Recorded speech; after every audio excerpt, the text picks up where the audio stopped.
ఈ తాబేలు నీరెండిపోతున్న చెరువులో ఉంది. ఇక నేను బతకలేను అనుకుంది. ఆకాశంలో కొంగలు ఎగురుతూ వెళ్తున్నాయి. ఒకసారి పిలిచిందట, ఇక్కడ దిగాయి. ఏంటి అవసరం అంటే, మీరైతే రెక్కలున్న ఎగురుకుంటూ నీళ్లున్న చేపలున్న చెరువు దగ్గరికి వెళ్తారు. మీలాగా ఎగిరే ఆ అవకాశం నాకు లేదు. కాబట్టి మీరు చిన్న సహాయం చేయగలరా? మీరు ఒక కర్రను గట్టిగా కాళ్ళతో బిగించి మీరు ఎగురుతూ ఉంటే ఆ కర్రను నేను నోటితో పట్టుకుంటాను. మీరు నన్ను నీళ్లున్న చెరువు దగ్గరికి తీసుకెళ్లి వదిలేయండి అని రిక్వెస్ట్ చేస్తే కొంగలు రెండు కూడా ఒప్పుకున్నట్టు, ఓకే సాయం చేస్తాను, నో ప్రాబ్లం. వెంటనే కర్రను పట్టుకొచ్చాయి, ఎగురుతున్నాయి. రోడ్డు మీద ఉన్న ప్రజలందరూ చూస్తూ బళ్ళు సైకిళ్ళని ఆపి, అరే రే వింత జరుగుతుంది, వింత, కొంగలు తాబేళ్లు తీసుకుని వెళ్తున్నాయి. తాబేలు అనుకుందట తన మనసులో, ఈ కొంగలు రోజు ఎగురుతుంటాయి, ఈ జనం ఎప్పుడైనా రోడ్ల మీద ఆగి చూస్తారా? సెల్ఫీలు తీసుకుంటారా? తీసుకోరు. నేను ఎగరబట్టే అందరూ చూస్తున్నారు, అందరూ నా కోసమే చూస్తున్నారు అని చెప్పి తనలో తను అనుకుంటూ కొంగ అని పిలిచిందట. మీరు ఎగురుతున్నప్పుడు ఎప్పుడు ఈ జనాలందరూ రోడ్డు మీద ఆగి ఎప్పుడైనా మిమ్మల్ని అలా చూసారా అంటే, లేదు లేదు, మమ్మల్ని ఎప్పుడు అలా చూడడానికి జనం రోడ్ల మీద ఆగలేదు.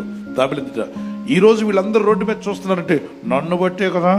ఆ కొంగలన్నాయంట, నువ్వు సగం మాట్లాడుతున్నావు, మింగినట్టు మాట్లాడుతున్నావు, స్పష్టంగా మాట్లాడు వింటాం అని చెప్పంటే స్పష్టంగా మాట్లాడడానికి నోరు తెరిచింది. ఏమైంది? ఆ మాత్రం వచ్చి కింద పడింది. ఇది తిన్నగా ఉండుంటే ఎక్కడికి వెళ్ళి ఉండేది? నీళ్లున్న చెరువులోకి వెళ్ళి ఉండేది. నేను నాది అనే అహంకారం ఇవి మన జీవితాలను పడగొడతాయి. కాబట్టి నేను అనేదాన్ని పక్కన పెట్టు. ఆ పైన ఉన్నవాడు సహాయంతోనే మనం నడుస్తున్నాం. ఆయన ఇచ్చిన గాలి పీల్చుకుంటున్నాం, ఆయన ఇచ్చిన భూమి మీద నడుస్తున్నాం. ఎంత ఎత్తు ఎగిరినా కిందకు దిగక తప్పదు. ఎంత ఖరీదైన కారులో నువ్వు ప్రయాణించేసినా కారు ఆపి బయటికి రాక తప్పదు.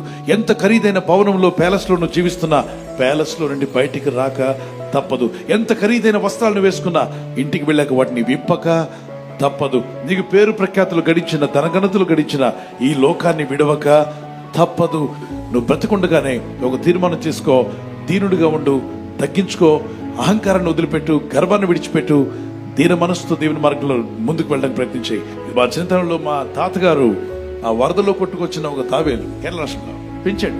ఆయన పొలానికి వెళ్తున్నప్పుడు దాని మీద కూర్చుంటే తీసుకెళ్లేదట. అంత పెద్ద తాబేలు ఉండేదా? ఆఫ్రికా వెళ్ళినప్పుడు అటువంటి పెద్ద తాబేళ్ళని చూశాను, దాని మీద కూర్చొని నడుస్తుంది. మన తాతలు కూడా అంత బతకలే, అది బతికే ఉంది. ప్రార్థించండి, దేవుని దగ్గర మొరపెట్టండి, ఆయన కృపలో వర్ధిల్లేవారుగా ఉండండి. ఎప్పుడు తగ్గించుకున్నవాడు హెచ్చించబడతాడు. ఈ తాబేలు నీరెండిపోతున్న చెరువులో ఉంది. ఇక నేను బతకలేను అనుకుంది. ఆకాశంలో కొంగలు ఎగురుతూ వెళ్తున్నాయి. ఒకసారి పిలిచిందట, ఇక్కడ దిగాయి. ఏంటి అవసరం అంటే, మీరైతే రెక్కలున్న ఎగురుకుంటూ నీళ్లున్న చేపలున్న చెరువు దగ్గరికి వెళ్తారు. మీలాగా ఎగిరే ఆ అవకాశం నాకు లేదు. కాబట్టి మీరు చిన్న సహాయం చేయగలరా? మీరు ఒక కర్రను గట్టిగా కాళ్ళతో బిగించి మీరు ఎగురుతూ ఉంటే ఆ కర్రను నేను నోటితో పట్టుకుంటాను. మీరు నన్ను నీళ్లున్న చెరువు దగ్గరికి తీసుకెళ్లి వదిలేయండి అని రిక్వెస్ట్ చేస్తే కొంగలు రెండు కూడా ఒప్పుకున్నట్టు, ఓకే సాయం చేస్తాను, నో ప్రాబ్లం. వెంటనే కర్రను పట్టుకొచ్చాయి, ఎగురుతున్నాయి.